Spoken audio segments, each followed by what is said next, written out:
Welcome to the Plant Cunning Podcast, where we explore a relationship to plants, other people, and the mysteries of nature.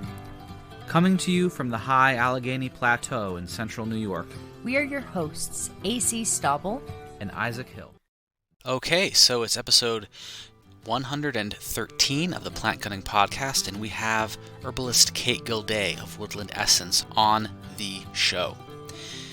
We are really excited to talk with her, and you're going to love this episode. We talk about her business, we talk about flower essences, and how she and her husband came up with the uses for a lot of the native tree flower essences in her area. Now, she's going to be speaking in person at our Plant Cunning Conference this summer on September 9th and 10th. Matthew Wood is also going to be there, Lisa Fazio, Zamboni Funk, and a lot of other really amazing speakers and presenters.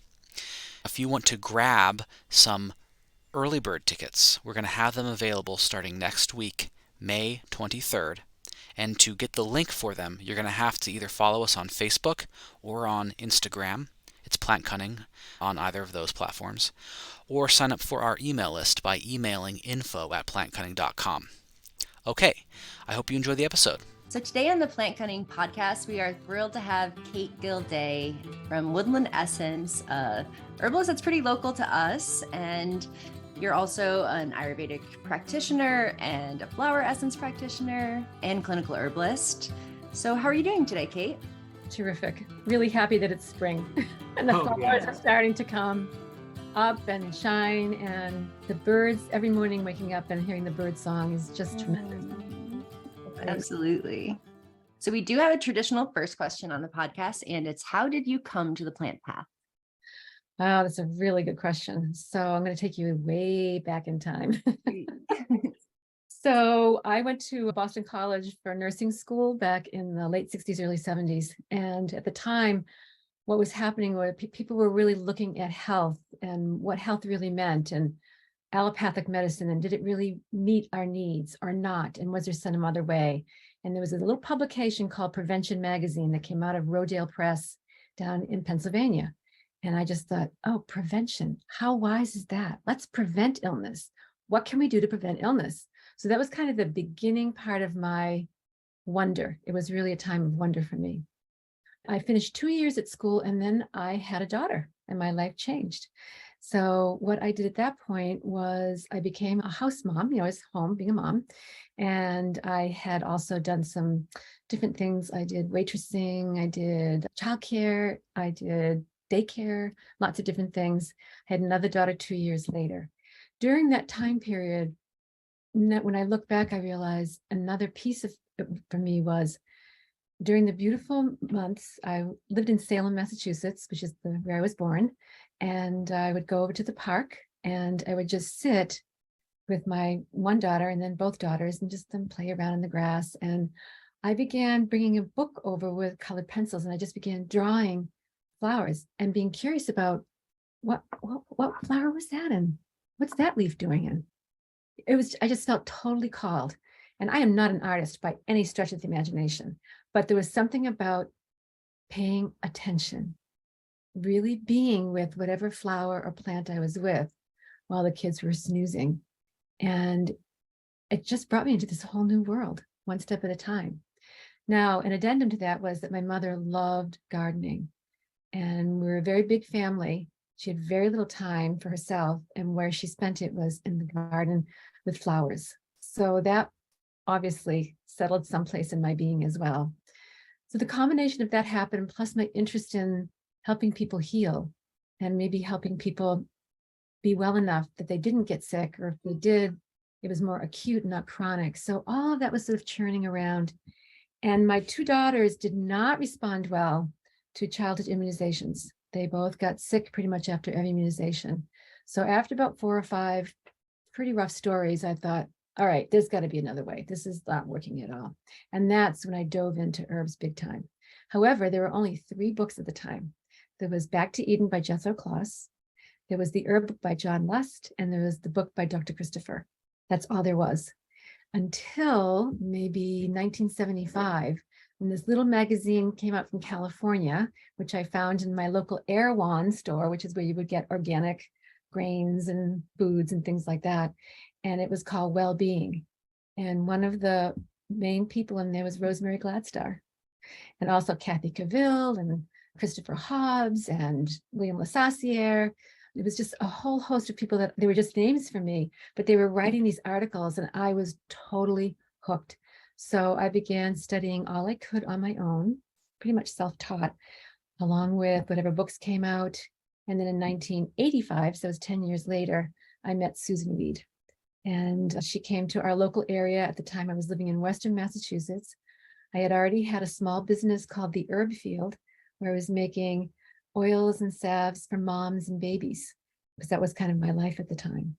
And I traveled down to Susan's after initially learning from her at a friend's in Western Mass, and spent a few 3-day weekends down there. And Susan taught the wise woman way. So the idea that we had that internal wisdom and we already knew the story, it was kind of awakening that story in us and deepening our connection with the plants. The wild plants in particular were the ones that I was really drawn to, although I also loved gardening. So that lasted for a while. And then by 1990, I was really ready to fly, not really knowing I was ready to fly. I had been a part of a group of homeopath students, and one of the women in this class, her name was Peggy, she was always asking me, well, what about an herb? Or what herb would this homeopathic remedy be from? Or how would you use this? And finally she said, will you just walk us around your garden and tell us what you know? And I thought, okay, I don't know how much I know, but sure. And that night we realized we could have stayed out there for hours and hours, because it turned out that I did know a lot.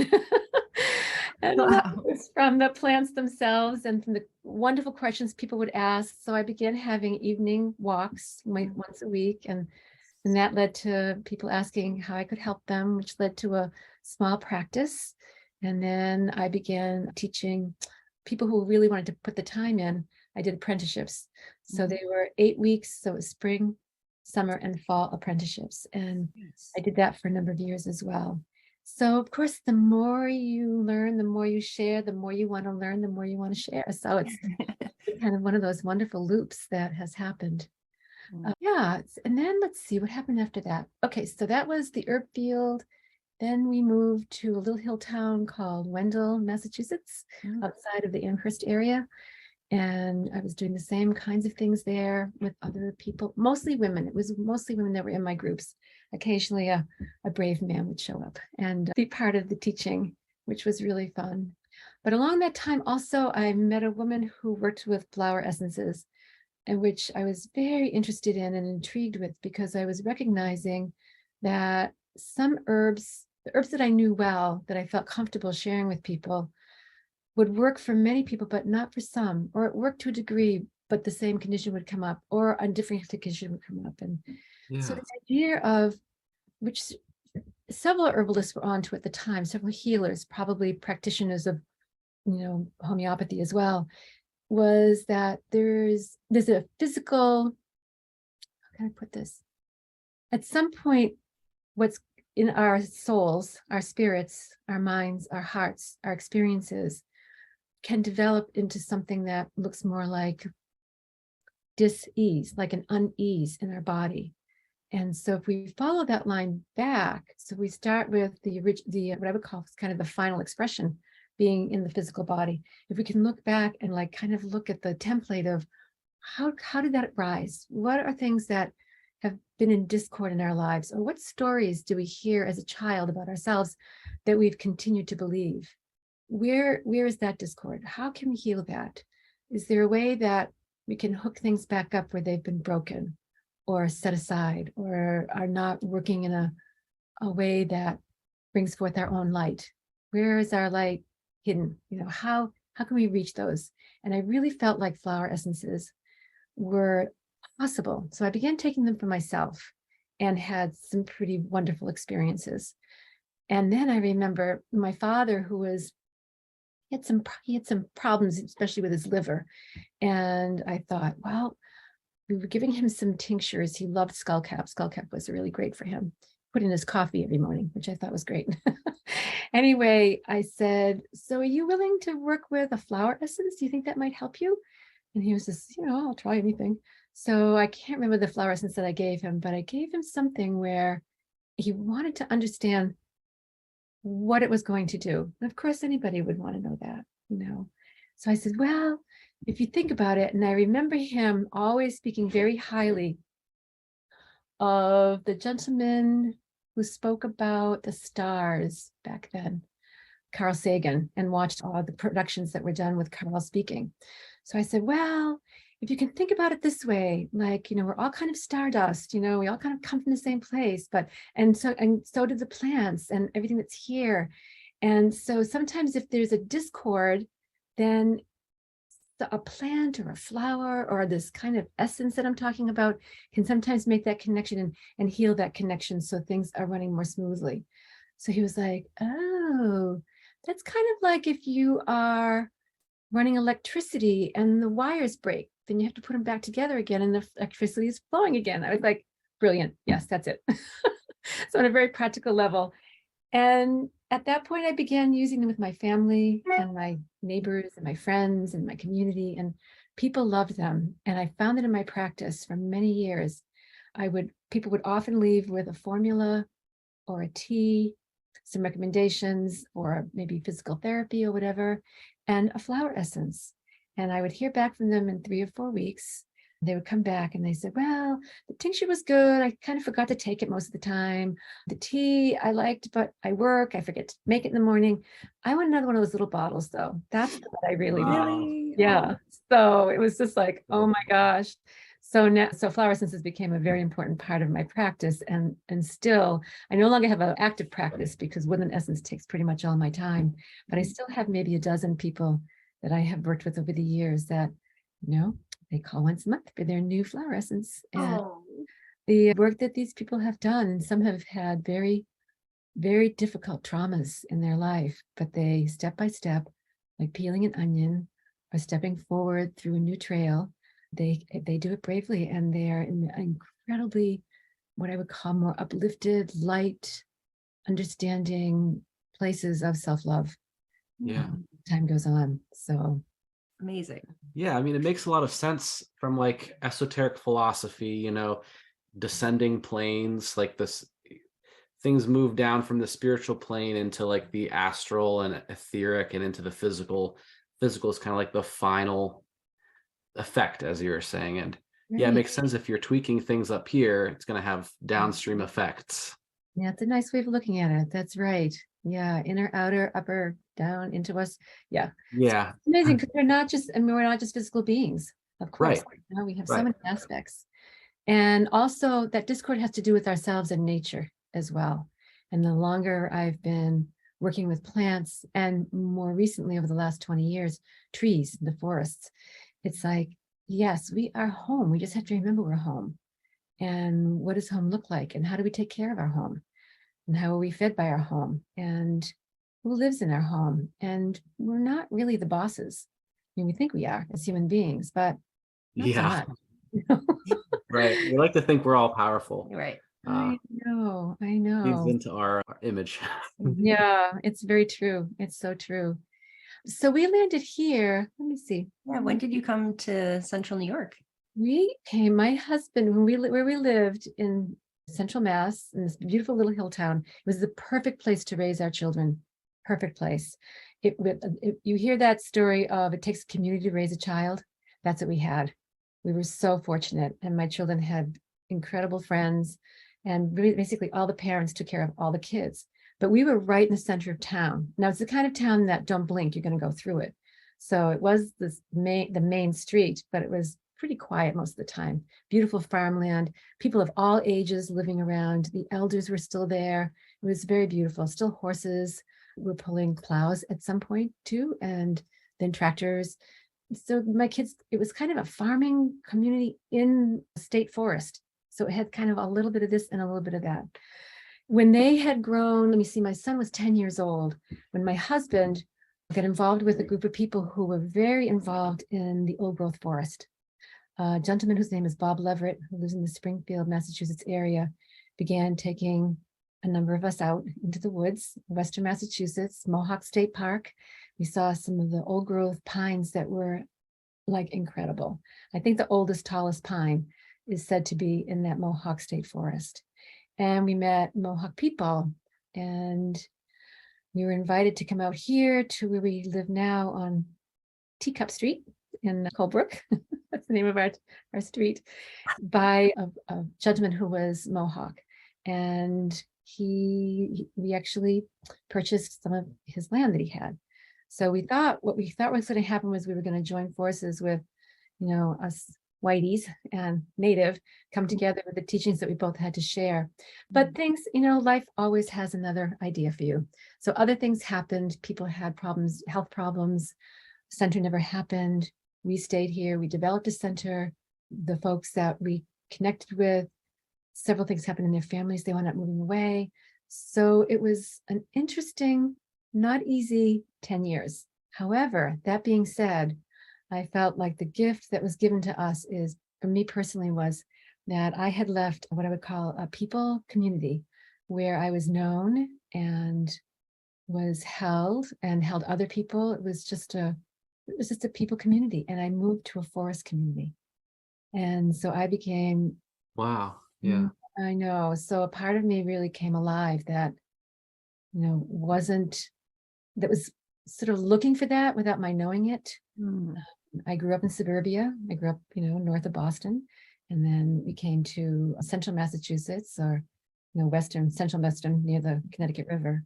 That was another step. So we were in farmland with woods. And then we came here. It was just like, there is farmland, but it's down there. And we are in the forest. And when we landed in 1995, it really still was the southern aspect of the northern boreal forest. Wow. Mostly spruces, firs, pines, lots of different kinds of lichens, club mosses. It was amazing. I just felt like I entered the Northland, which, I always thought of that as a place, was the Northland, and now I was in it.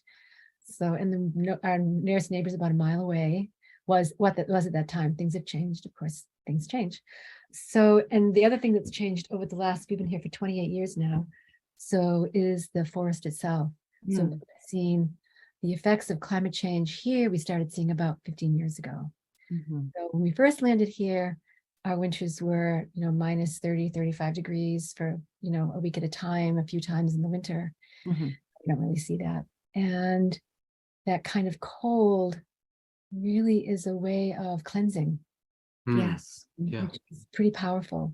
And it also made me incredibly humble, in terms of, nope, the car's not going to start today. So, Yeah.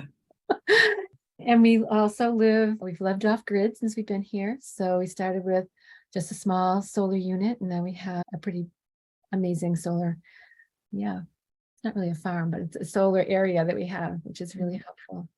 So it was very sad. So we began watching the balsam firs die, and then the Scots pines die, and the hemlocks, miraculously, which are dying more in the east from the woolly adelgids attack, the little tiny insect. For some reason, so far, we have been spared that particular problem. But the climate change has been hard because it weakens them. It throws the trees off of what they consider sort of their usual pattern, just to have a certain kind of cold, certain kind of warmth, certain kind of light, all the rest of it, certain kind of moisture. We've had many dry summers here too, which was unusual.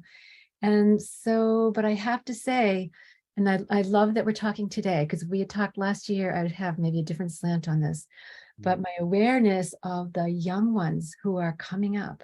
Yeah. Looking so strong, so beautiful, so vibrant. And it might be my own eternal optimism that I'm speaking of, but I think not. I really think that something's changing here. And my question becomes, I am not a tree expert by any means. I just love them. Yeah. And keep learning from them. But I'm wondering if some of these trees are going to get a new story through the new DNA and the new seeds that have fallen. Because it's really only the trees that I've seen that have been born in the last, you can kind of tell how old a tree is when it's young, the evergreens in particular. It's probably been in the last 10 years, 8 to 10 years, I'd say. So I have hope. And so as we watch this landscape change, and so many of the tall trees, which have been dead for a while, they're now falling. Young ones are kind of coming up in between their branches. It's so, in a way, it can look painful, but another way it looks so hopeful. So hanging on to that hope. So we began learning about the trees, and we had to still make a living. So what we're going to do. So I started another practice. My husband, who's an amazing woodworker, cabinet maker, builder, he traveled for work for the first while. And then we decided to become New York State guides and bring people in the woods. Nice. So that was probably one of my favorite things I've ever done in my life. And my husband's a total forest guy. So he grew up in the forest, in the woods of Western Mass. So we did that together. And then he built a beautiful octagon for our teaching center. And we invited people like Matthew Wood and Christopher Hobbs and David Dalton and all these wonderful people, Margie Flint and Chris, I'm trying to think of Chris's name, Chris Morano from Western Mass. They all came at one time or another and taught. And I taught here, and Don taught here. And he did basket making classes, backpacks from like ash trees. So not woven, but more like strapped on your back with the bark coming up. Nice. He and his friend Michael taught, let me see, they made Michael made canoes. They did a few other things as well. They did snowshoes, which was an incredible course. So anything to do with wood. So that was great. And that served us well. And at the same time, Woodland Essence, very organically, was growing, small. It was very, the time you have to remember, this is the time there was no cell phones. We didn't even have a computer until like 2000. It's like just word of mouth. We had a mailing list, and people would call, and we get, checks in the mail with a little order for some of the products that we had. People knew of us because of all the wonderful conferences. So just like your conference now will bring people together, which is really so fabulous. Pam Montgomery did Green Nations for many years. And Gail Ulrich, a dear friend, and Rosemary Gladstar, they did Gail started the Women's Herbal Conference, and Rosemary joined her after a number of years. And that was probably one of the most wonderful weekends every year of all of our lives. It was like getting family and good friends and sisters all over again. So we did that here, and people met. And I always felt like when you create a space for something to happen, you may be the creator, but you have no idea how these people are going to find each other and what's going to happen, the magic that happens from that. So I'm excited for you both doing that. It was really great. Thank you. Thank you. Super excited. Really exciting. Yeah. So I'm going to fast forward to 2005, when we had known Stephen Buhner for many years. He became one of my dear friends and definitely a teacher from the very beginning. And Stephen, right around then, wrote a book about Lyme disease. And before that, he had done a book about men's health. And he asked, could you possibly supply the Scots pine pollen that I'm going to be talking about? And I was like, sure. And, I turned to Dawn and I was like, how much do you think we should make? Think we should make as much as a gallon or 2 gallons? This is back in the day, And he was like, I don't know, that's a lot. I said, yeah, but it lasts for 5 years. Let's do 2 gallons. So we did 2 gallons, and we completely sold out, in the first year. So the next year we made the big leap and did 5 gallons. So I'm just smiling now because I think in my really early days, where I'd make things in like cups and pints. And first time I ever made a quart of echinacea tincture, I thought, who's going to ever need that much, And it's like that movie with Kevin Costner in it, the baseball movie. It's like, if you build it, they will come. Totally. Make it, they'll find you, So there was that. And so it was clear that we were growing. Stephen needed some place as a resource for some of the herbs and the formulas. So we, along with a friendship and a teacher-student, we also developed a kind of a business relationship as well, where we worked on formulas together. He would share formulas that he created, and we became a source for people with Lyme, which really was wonderful. And then in 2012, I'm going to say, we were still continuing apprenticeship work. People lived with us and apprentices with us for like months at a time. We were doing all these other things as well. And one of the young women came and said, you need a website. And I was just like, a website. Oh, we had a little website. So we have a little website. She goes, no. You need a real website. Okay. Okay. Thank you, Lizzie. And she created that for us. And it was amazing for me, because it was like, for me, I'm a triple Taurus. So I'm just like, I'm slow and steady and keep going. And this was like my Sagittarius rising kicked in. And all of a sudden it was like this huge, like, wow. Yeah. So people found us, and we were happy they found us, because we really did have really good herbs to help support them in whatever struggles that they were going through. So we did that for, a few years. And then in 2015, I had both Lyme and Babesia. And for about a year and a half, I was not well at all. Which the whole time, not in the beginning, because I was too sick to even be able to think. But when I was healing, I realized this is a great opportunity for me to be on the other side of all the phone calls and stories and letters and emails that we were getting. I understood what they meant when they said, I'm so tired, I can't lift my head off the pillow. Yeah. Can't eat. I can barely drink. And all those things. And I thought, oh my gosh. And honestly, mine was a year and a half, is like, that's an acute situation. That is not a long-term chronic situation. Did it take some time? Yes. But I eventually got myself back. But we hear from stories to this day. People call and write and hope that there's some way, something. There's many practitioners out there, Lyme literate practitioners, Lyme literate doctors, but there's equal as many, if not more, people who still think that Lyme is not real. And so Really?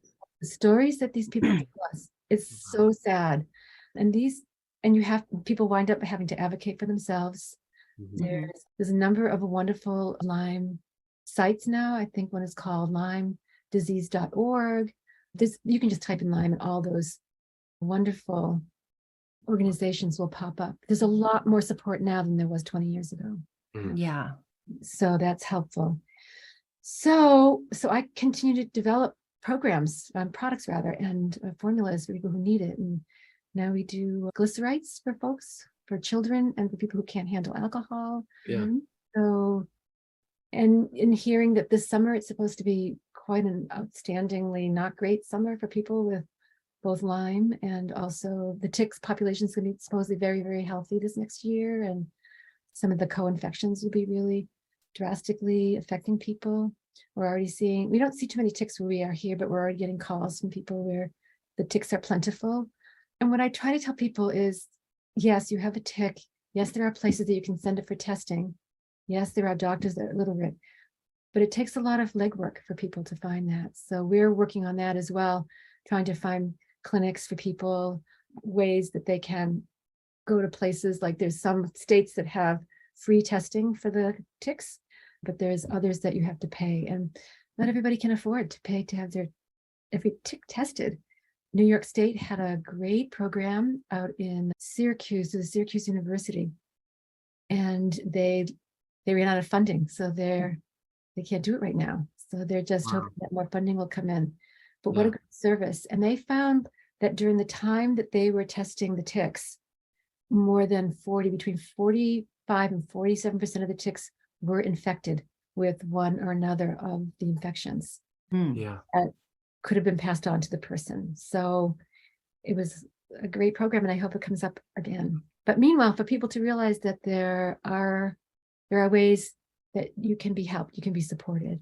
So test to check on those sites that you can find, because they're there, and there's plenty to help. So and Buhner's protocols seem like so helpful, but because a lot of people weren't talking about it, and people were really affected by it. Yeah. But are there preventative things for Lyme, to your knowledge? Like always checking yourself after you come out of the woods is right. No, that is totally important. I tell people, especially if you're near woodlands, and the reality is that the ticks aren't just hanging out in the woodlands. They're kind of everywhere. Right. They're by the water's edge, they're in the grass, in the tall grass, in the fields. But just you do a tick check once a day for yourself if you can. It's hard if you live alone, but if you have a partner, I feel like it's kind of an intimate thing to do. You're just like checking people's ears, hearing places that the other person can't really see, and and it makes a big difference, to just have that happen.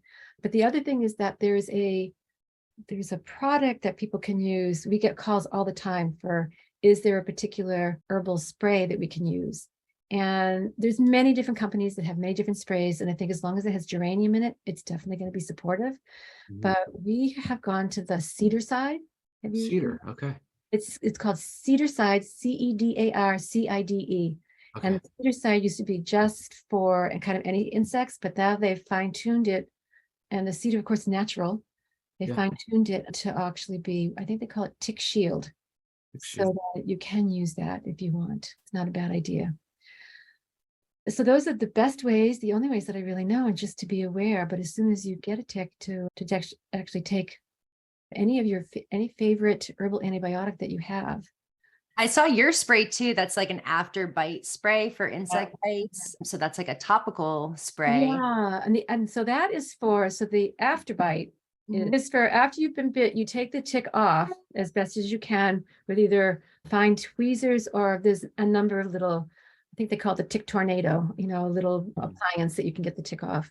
And then you can just take echinacea, honestly, with plantain and just put it on the area and put a Band-Aid around it. Or if you have one of these herbal formulas, you just soak, the cotton part of the Band-Aid, you just soak that. Some people like to mix it with a little dry clay, so it kind of has more of a drawing power. You can use plantain that way as well.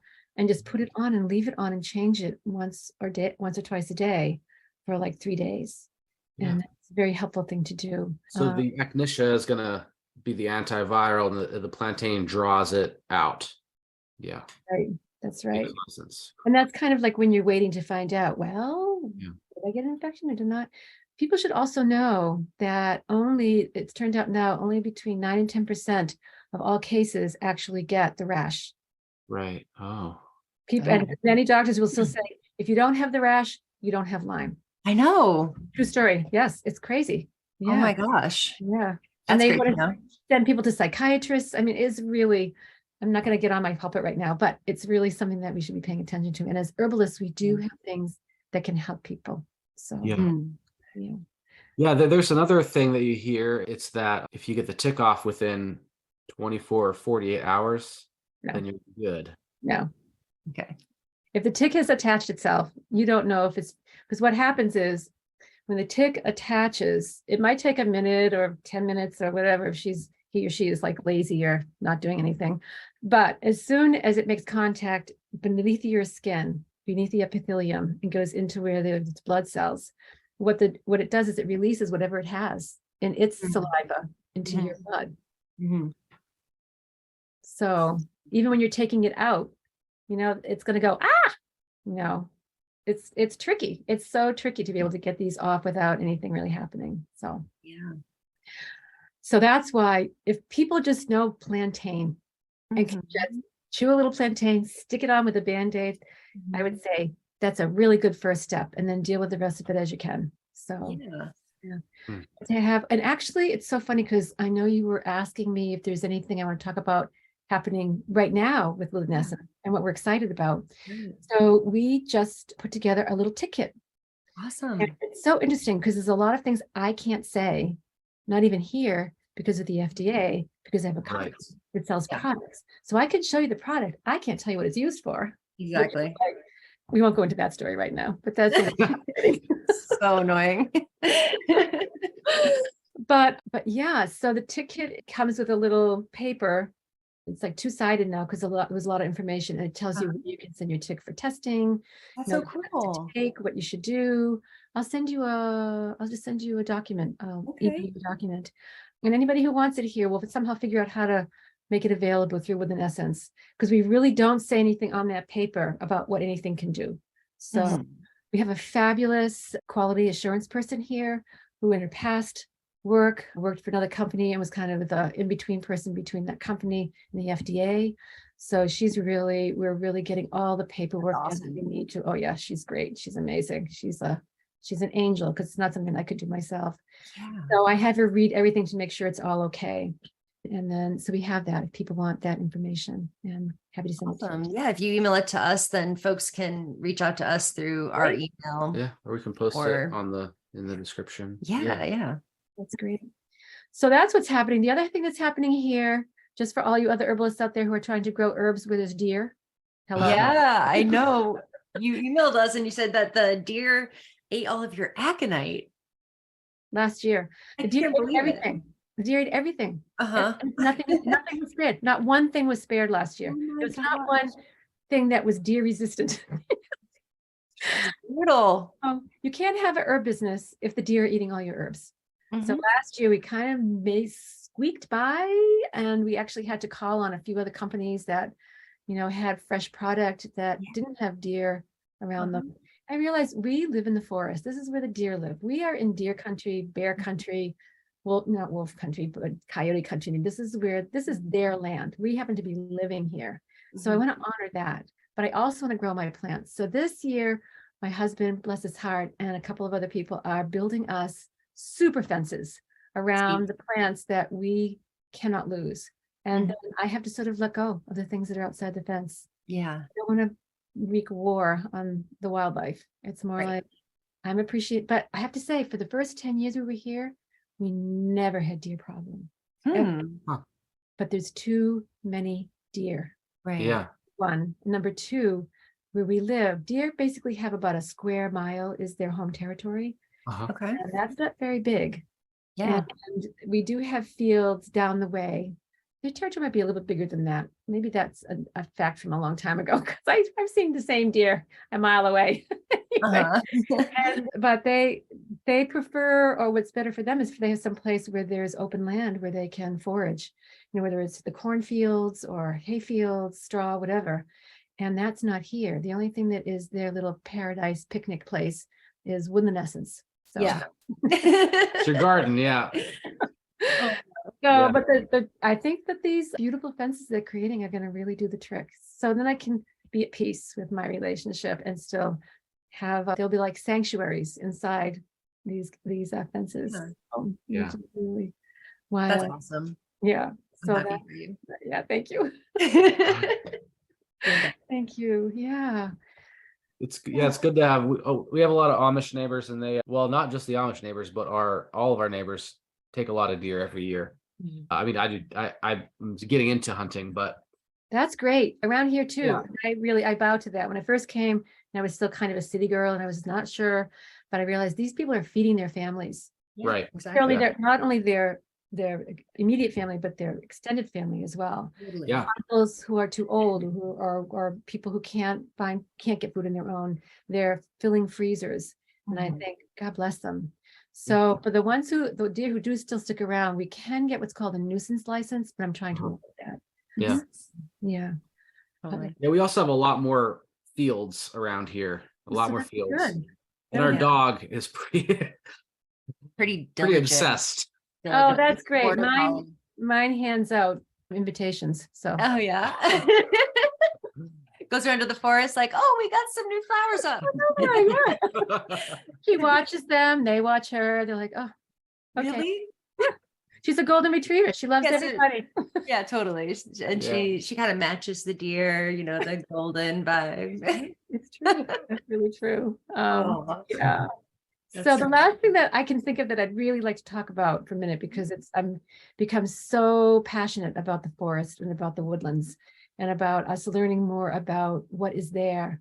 In a way, a lot of people are afraid of the woodlands because they have not been able to step in with someone that makes them feel safe, so they can let go of the fear and begin to explore. As soon as people begin to explore and really pay attention to what's there, it's really magical. There's so much out there, not just the animals, the birds, the insects, and not just the bitey insects, but the other curious, interesting insects, the wetlands that are there, the small places, the trees that are so tall. When we first moved here, there was a beautiful golden birch tree up at Piseco. We just lived down from Piseco Lake, and we would travel up on to the wilds there. And she was about 4 or 5 people around. I mean, she was enormous. Wow. Just enormous. And there was a thinking by the scientists that came to visit with her. And I told you about the old growth people. So that's where we found her, was through these folks. They thought she was probably between 500 and 700 years old. Wow. I know. And Sage Mountain up in Vermont also has, we used to call her grandmother birch. They have grandfather birch up there, which is very similar. Spectacular trees. Those golden birch I know. they're gorgeous. They're so gorgeous. Yeah. We have some in the woods here, Oh, but none of them are 500 years old. Yeah. But they're just like, they're like blonde bombshells, is Yeah. what we call them. They are so lovely. I know, I call them golden light. I mean, that's really what they are. In fact, my license plate is Lutea, Lutea. Oh, cool. After the birch, because I do love her so much. But there's a woman who is really, I think, a very important person to get to know. Her name is Diana Beresford Kroger. Do you know who she is? Have you met No. her before? Diana is from Canada. She was raised in Ireland. She's one of the last people, if not the last person, to get the true, I won't say the true, that's not the right to say it. The old Druidic order Oh, cool. people trained her. Nice. I told her at one time she would be a savior of the forests. She's Mm. in Canada for many years. She's been growing trees. This woman is incredible. She's doing so much work for the trees. So Awesome. so it's her last name is, first name is Diana. Her last name is Beresford Kroeger, and her teaching is really the connection between trees and humanity. Cool. Also addressing climate crisis. And her one hopeful truth, I call it a truth, is that if we all, first of all, if we stop cutting, well, we keep cutting. I mean, that's part of it. It's part of the formula. But the other part is if each person plants one tree a year, we can totally reverse climate change. Wow. Okay. That's very hopeful. So all of you who are listening to this, if you can, grow one tree each year, and a native tree, native to your area, or a tree that grows fruit, people who are, growing food for themselves and their community, but just one tree a year, that's amazing. So, and when you think of what trees do for us in terms of oxygen, we exchange breath with them. They create shade, which is cooling. Our climate's getting hotter. We want to find ways to cool it, actually preserve the waterways, actually preserve oceans. I mean, the trees, their function is just very intricate and very important. So check out Diana. And she's a beautiful documentary called Call of the Forest, The Forgotten Wisdom of Trees. It's a marvelous documentary. So I'll definitely have to check it out. Yeah. So before we wrap up, there are a couple questions I would like to ask to explore a little further, like the flower essences. So from what I know about flower essences, there's like the Bach flower essences. Those are like the original ones, and they have like some West Coast ones. And to really know what each flower essence does, it takes kind of an intuitive understanding and also experiential working through it. So what are the kinds of flower essences you work with? And I know that you work with the trees around you so how did you start working with them, and how did you find out what they do and how to work with them? Thanks for that question. I would love to jump into that. So in the mid 80s, early 80s, actually, I started working with flower essences, and in terms of just taking them myself, and then started giving them out to other people. But at the same time, I was kind of like wondering how that understanding happens. Like, how do you pick up on what something has to share with you? Yeah. That time I had learned from Matthew and other people, this mid 80s, late 80s, all through that time, I had learned, the plants have a lot to share with you as long as you know how to listen and look. So look at the form, look at the gesture, look at where they live, look at the color that they are. Where are they indigenous to? Just all these different questions that you could have. And the hardest but sweetest practice was stopping long enough to just sit in silence and pay attention. And that a lot of times is when you feel, we all have a feeling sense, all of us. And with animals, with other people, with places, we can naturally feel kind of pulling away from towards something, or going towards something, or neutral, which it doesn't pull one way or the other. So I found that if I were to listen, look, pay attention, oftentimes I'm not someone who can, let's see, so let me try that a different way. So some people are very gifted, they're clairvoyant, or they're clairsentient, or they're in some way they can see. And I have been with people who actually see patterns, who see colors, who see, and I'm not that person. For me, it's much more subtle. It is like a thought comes, but it doesn't come from me. It's hard to explain what that is. It's very subtle. And for the many years, it took me 10 years to finally feel like I'd settled into being trusting of what I was hearing, seeing, thinking, feeling. It took a long time. What can I say? Yeah, that's good to hear. I know. And I used a pendulum. I learned how to use a pendulum, Awesome. which I have used for finding water as well for people sometimes. But it's like, as I began, I was just like, oh yeah, like this is really right. I mean, I just was I'm naturally doubting Thomas. So it's just like, okay. But then I kept realizing that, well, this is really working. This is really, Yeah. So now you're a dowsing Thomas. yeah. Thank you. I never thought of that. That's right. So that was really lovely. But I didn't douse for when I was sitting with the plant. It was more when I was choosing essences for people or for myself. And I realized somewhere along the line, and I was raised Catholic. So I've always had a guardian angel. I left the church many, many years ago when I was 20 years old. In a moment, it was just not a bad moment. It was just like, oh, no, this doesn't work. But the guardian angel part has stayed with me. So I thought, I think we all have guardian angels. I think we have some way, and believe me, I have 4 children and all that they've been through and are still alive. Sometimes we have more than one guardian angel. I know, the whole team. So I really sort of counted on that in a way and really feel that presence. And then I realized that every living thing has an angel or a spirit. And in Stinthorn, they called it a diva. It has all these different names. It's its own essence. So when I choose a flower essence, when I make a flower essence, what I feel like what's really happening in the gathering the flowers with a lot of, respect, delight, gratitude, after connecting with whether it's a flower or a tree or whatever, and placing them in this water, and water being just the holder. Something very beautiful happens, which in the Bach flowers, it was suggested that you don't touch the flowers. You as the practitioner stay separate from the flowers, that it was just the flower and the water. That's all it should be, and the plant that it came from. And I did that for a long time. And then there was a moment where I thought, you know what? No matter how this is happening, of course I'm part of this flower essence. Anybody who's making a flower essence is a part of that essence. Yeah. Which is why some people will be drawn to your essences or her essences or his essences or their essences. So that is really truly what happens. So I believed that, and it seems to be very true.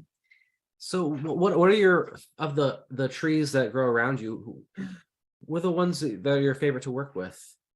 It's a very good question again. So the way that we began making the tree flower essences was my husband and I had spent a lot of time already in the forest together. I already knew the plants.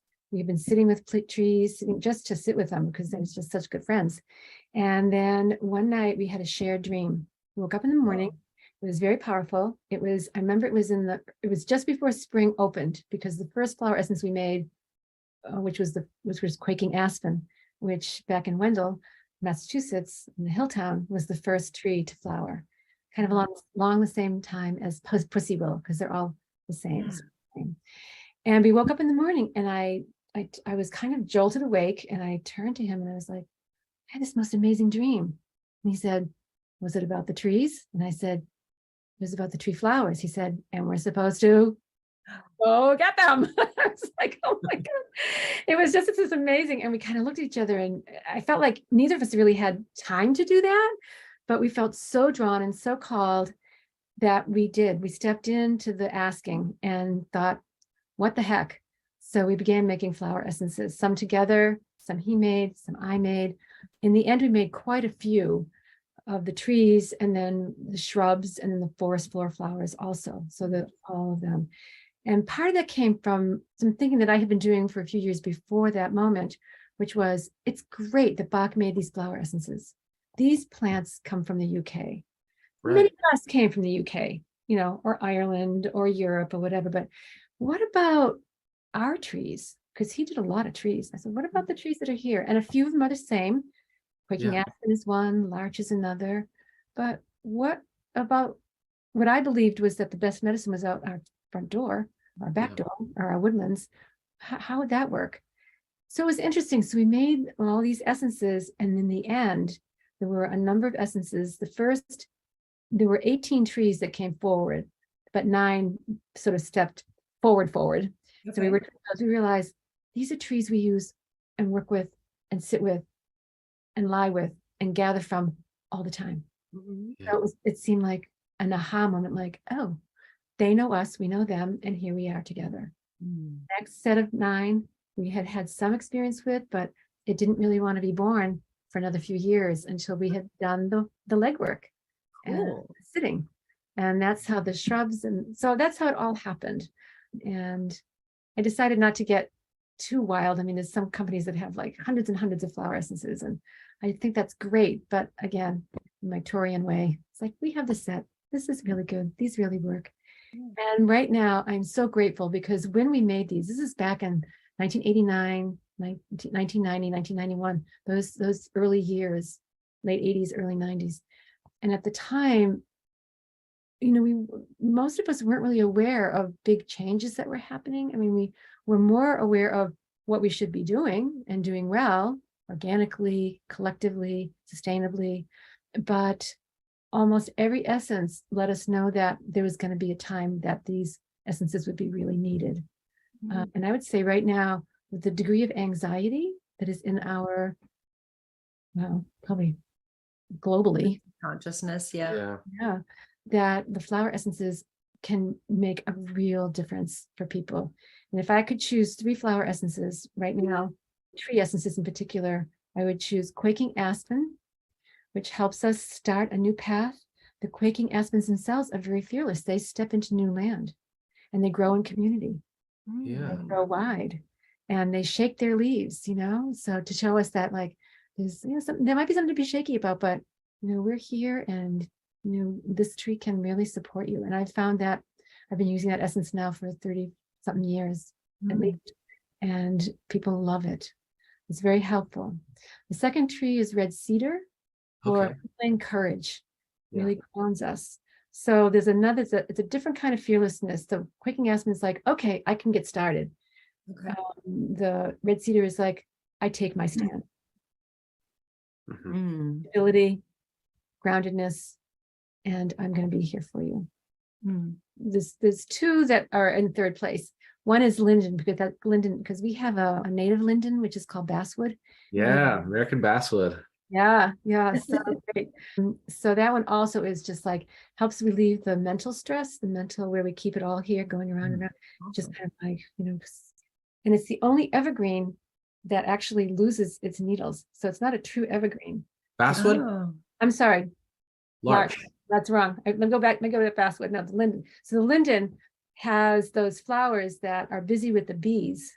And also near water. And I feel like they help us with the emotionalness of our feelings and our, all of that. So there's that. And there was the last one. Larch. Not larch though, actually. So I don't know why I jumped into larch. So we said quaking aspen for sure, red cedar, linden, and white pine. I was going to say white pine. I was like, are you looking for white pine? Yeah. And what is it about white pine? It's very stabilizing. It's very balancing. And if you look at our nervous system, like our spinal cord, this is how pine grows. And you can tell how old a pine is by each layer of the spreading branches.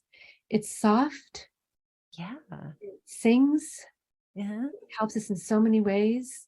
And it's my favorite tea. It's full of air, so it has the essence of air. So that has the essence of air. Cedar has the essence of earth. Linden has the essence of water. Missing one here. Fire. So I don't have a fiery one. Oh, actually, cedar can be both fire and earth. So it really helps us on all the levels with the elements as well. Nice. Cool. Yeah. I love white pine. We've got a nice big one up here. Oh, you so wonderful. Yeah. We can't have red cedar though, because of the apples. Oh, because of the blight? Is it a blight that they get? There's a cedar apple rust. Rust, right. That's right. Yeah. So there's so many wild apples here and cultivated apples. And it's just like there's no cedars around here. So it's just like there's a cedar free zone. Right. Cedar free zone. But there's a lot of apples and hawthorns. That's awesome. Oh, and hawthorn. I mean, we could talk about the trees all day. Every tree has like so much, and that essence. And I always say with the flowers, I just want to say this one thing. You can take a flower essence, which is really nice, but you can also just sit with the flower or sit with the tree or the shrub and just be there, and you receive that essence as well. Yeah. So with like the cone bearing plants, the trees, do you use the pollen? What do you use to make the flower essence? Well, every evergreen, every cone bearing has a male and a female. So the male is the pollen that they call them strobiles, which are full of that pollen, which we'll be seeing soon, I think. Yeah. And then there's a female. The cone is so tiny. She's usually, depending upon the tree, no bigger than an almond. No, that's too big. Even smaller than that. Why not? An M&M, how's that? Yeah. Okay.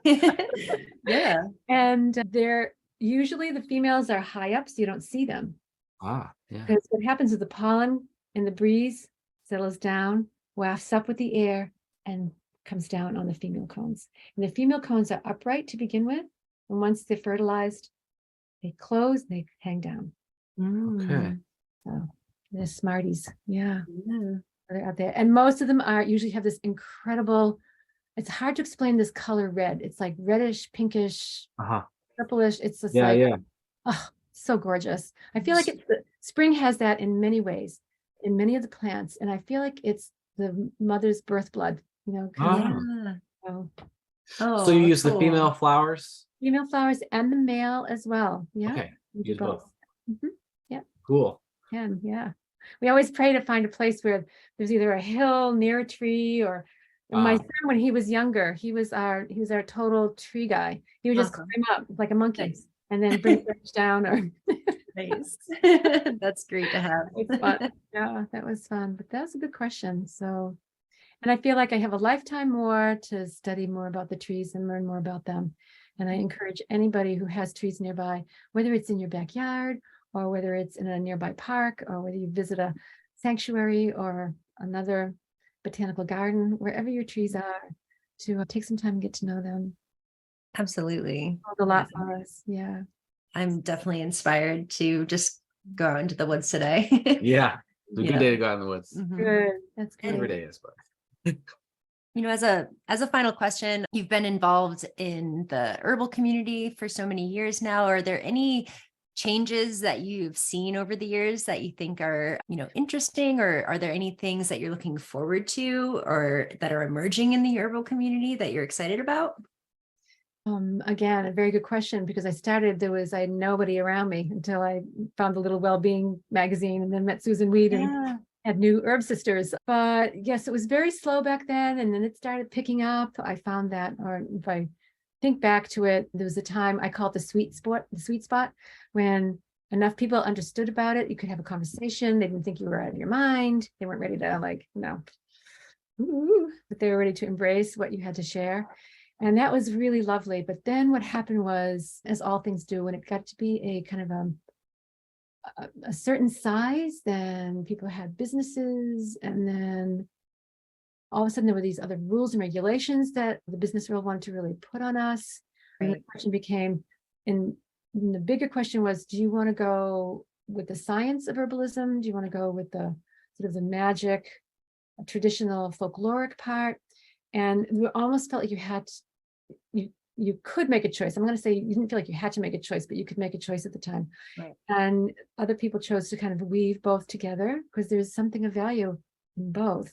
Yeah. And along the way, though, we were gathering a lot of herbs. We were wildcrafting a lot of plants. Yeah.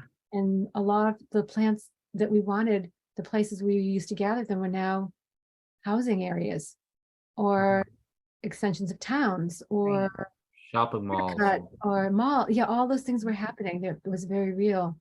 So Rosemary Gladstar again, Rosie, and a few other people, Christopher Hobbs being one. There were many people actually in the beginning, started United Plant Savers because they realized that we really need to be paying attention to the herbs that we are using.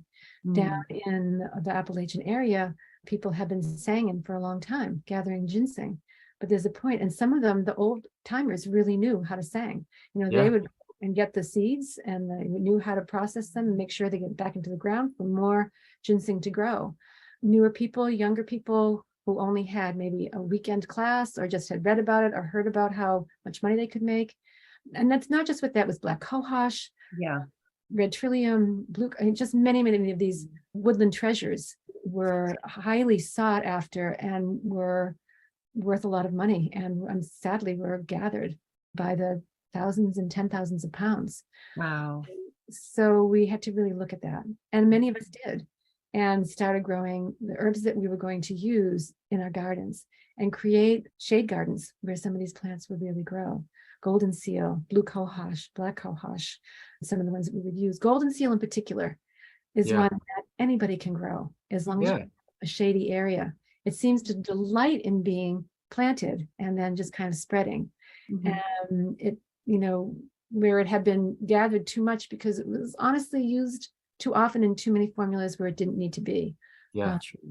So that movement of growing plants with awareness, not just to grow them for medicine, but to grow them, to place them back in the places where they had originally come from, or the areas even where you live, if there wasn't anything there. Like we came here in these woodlands and there wasn't any golden seal here, but it was the typical kind of woods that it would grow in. So we planted it in 2 or 3 areas, and it's so Awesome. happy.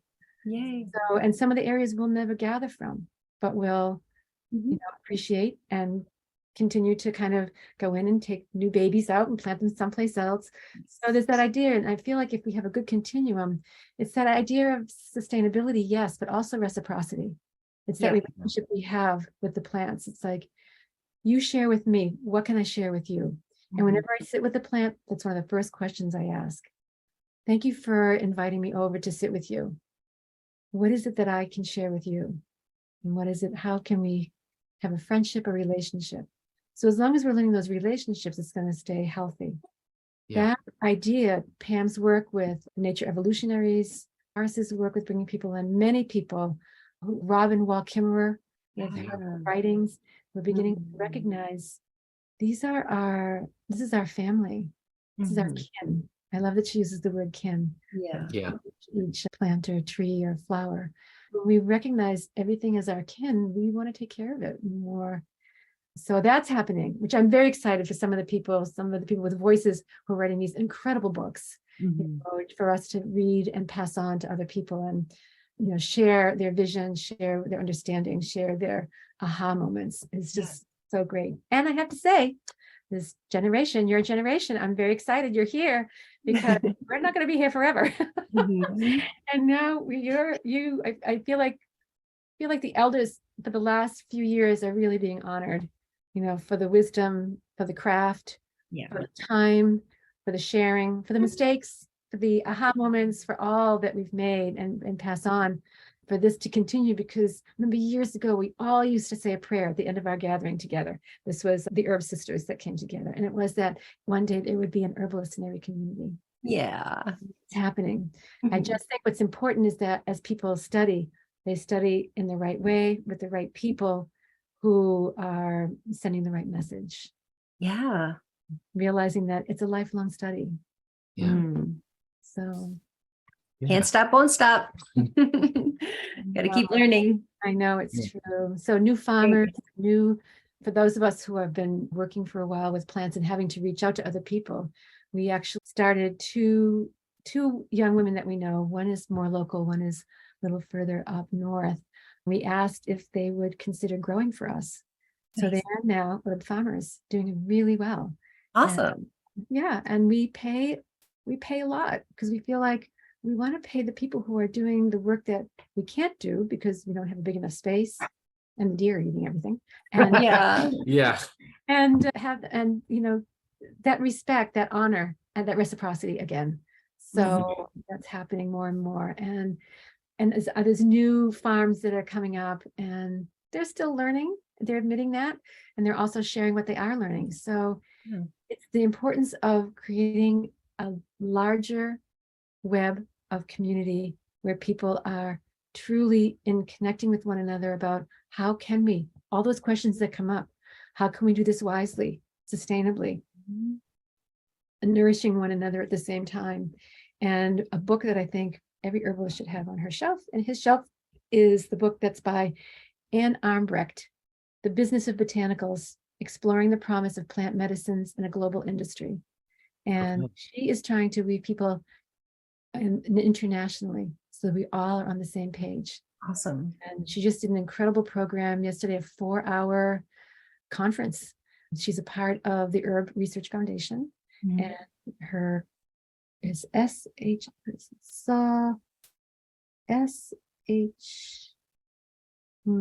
Sustainable Herb Program, SHP.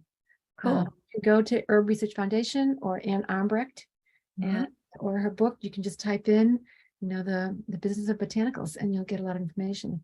The reality is, those of us who've been buying from other people who've been buying from other people, we're trying to just buy from other people. But Right. years ago, it was buying from other people who had bought from other people.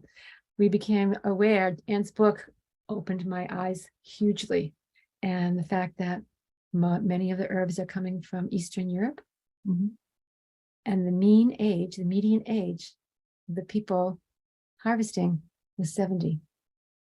Huh. Whoa. So it's a tradition for them, but the young people Not doing it. they're Yeah. not doing it. And part of it is they're not making enough money. So we all have to be willing to look at that. Yeah. Totally. Yeah. And part of it also, it's not just about the money, it's about the honor Yeah. of being a gatherer. People just thought like, oh, that person's just wildcrafting. It's like, no, that person is doing amazing work. Because when you know that the medicine that you're making came from someone who has a relationship with their gathering, it's a That whole really makes a whole different energy to it. Yeah. It's the reciprocity there. It's right. so important. And Anne brings up also all the pieces of like, so where is it stored and is it clean, and on and on and on. Anyway, so those are questions that I think are the questions going forward. And it's really about how do we support each other? How do we not be just like these individual companies that are doing this, but how do we weave a way together to, just to continue the conversation and the reality of herbs being a very important part of not only healing ourselves, but healing the planet. Yes. So totally. Yeah. Thank you so much, Kate, for your Welcome. wisdom and stories and spending, time with us and our listeners today. So this has been really fun.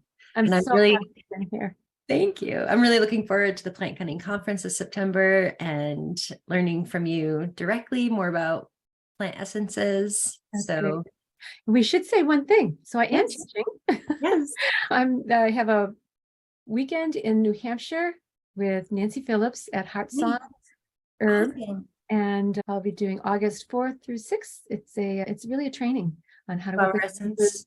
how to open, learn, and bring flower essences into your life and to your practice, and also have a really amazing time while you're doing it. So It sounds amazing. I would love to just spend time with you and Nancy Phillips in the same room too. So you can just send people to woodlandessence.com, and all the information's there for pretty much anything that I do. So, and thanks to everybody here who came to the podcast to listen and hear my story. Thank you. Yeah. Yeah. Thank you, Kate. Enjoy the rest of your day. Thanks.